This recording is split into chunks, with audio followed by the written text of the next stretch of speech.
Well, that was a little bit rushed.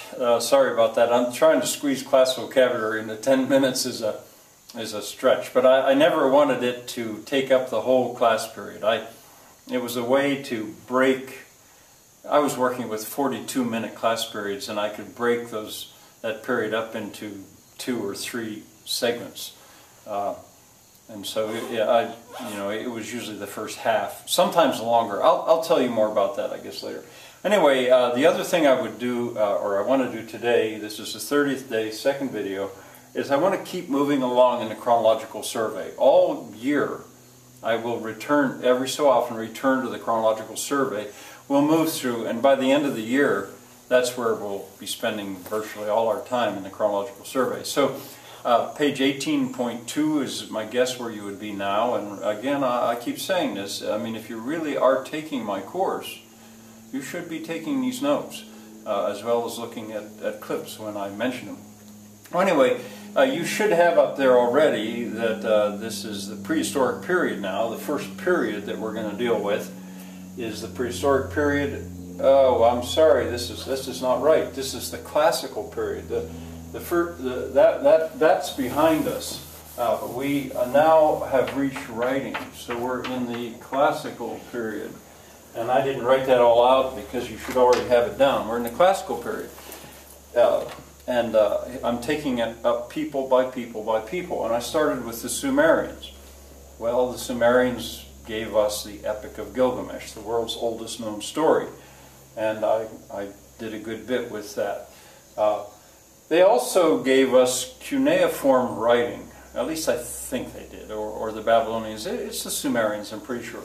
And cuneiform comes from the Latin word wedge, for wedge and for shape, writing. And cuneiform was, they used a little stick with a wedge-shaped end, and they'd turn it and press it into clay, like clay that you'd roll out, like a kid might do making mud patties. They'd press it in and turn it, and then fire it. Well, as I'd said before, if you take clay and you get it hot enough, long enough, it becomes pottery. And it will never go back to being clay again. It will be pottery. It might get smashed up and ground up, but it will be pottery.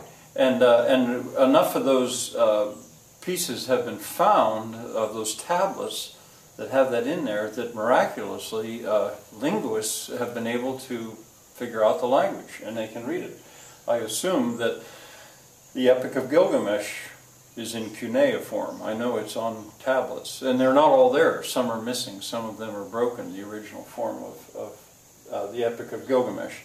Cuneiform writing. So they gave us the first writing. Nobody uses it anymore, but I want to pause for just a moment to point out what incredible work that was on the part of linguists back in the maybe late 18th century, 19th century, middle of the 19th century, to figure these languages out. It was phenomenal. Talk about solving a mystery.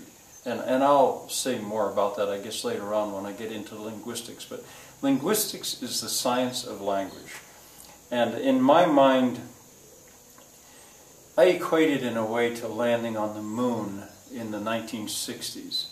That linguists were able to solve those problems presented before them, to figure out languages that were forgotten. I'll absolutely have more to say about that later.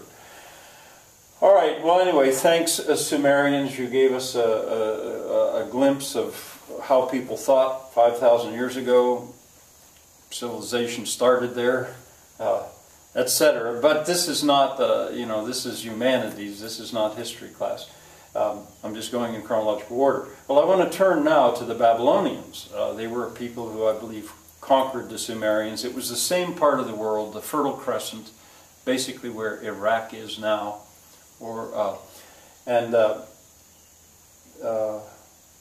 Baghdad. As a matter of fact, I think Baghdad is pretty much where Babylonia was. I may be wrong, I don't know. Anyway, the Babylonians, what I want to do with them, that they left us, we're looking at classics. What did they leave us that we still value? Well, they left us the first set of laws that we have evidence of. It's called the Code of Hammurabi. Hammurabi, and I never know if there's one M or two R's, I don't know, but it works. The Code of Hammurabi. We have that.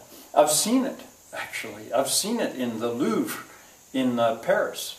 I couldn't believe it that I actually could see the thing. It's a single stone, I think they call it a stele, S-T-E-L-E, or a stele. I was as close to it as I am to the camera. And on that stone, carved all around it, is the writing of the Code of Hammurabi. So it was public. People could see it. They could go and they could read it if they could read. And it gave a set of laws. And it attached to the laws punishments. If you did this, well, here's what would happen.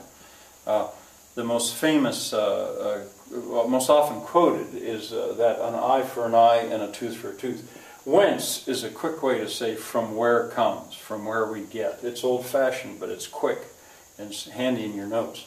So whence, from where we get, that quote, an eye for... And I used an ellipsis because usually people know the rest of it. At least they can say an eye for an eye. They may not be able to go on to say and a tooth for a tooth. The idea, of course, being that if somebody puts out some other guy's eye, well, then the law, the government, will put out his eye. This is justice. This is not the legal system that we use now. For one thing, Christianity came along, which changed that a good bit, but it's often quoted. But there are many other laws. So many of them have to do with things like if your ox gets out and runs down the road and tramps up your neighbor's crop, your neighbor then gets the ox. Or if your ox gets out and runs down the road and kills your neighbor, well, then you're killed. I don't know if that's exactly what it is. What kids will usually know is if you're, or there'll be some kid that might know because of 6th or 7th grade world cultures class. If you steal, what's the punishment for stealing? Well, they chop your hand off. What if you steal a second time? I don't know if it should chop the other hand off, or I think it might be, well, they just kill you. But there was a lot of mutilation involved in the Code of Hammurabi. But the point is, it was the first set of laws where someone could know in advance what was going to happen if this law was broken. A punishment was attached to a crime, and it wasn't just the whim of the king, what kind of a mood he was in. They were already written down. Here they are. These are the laws.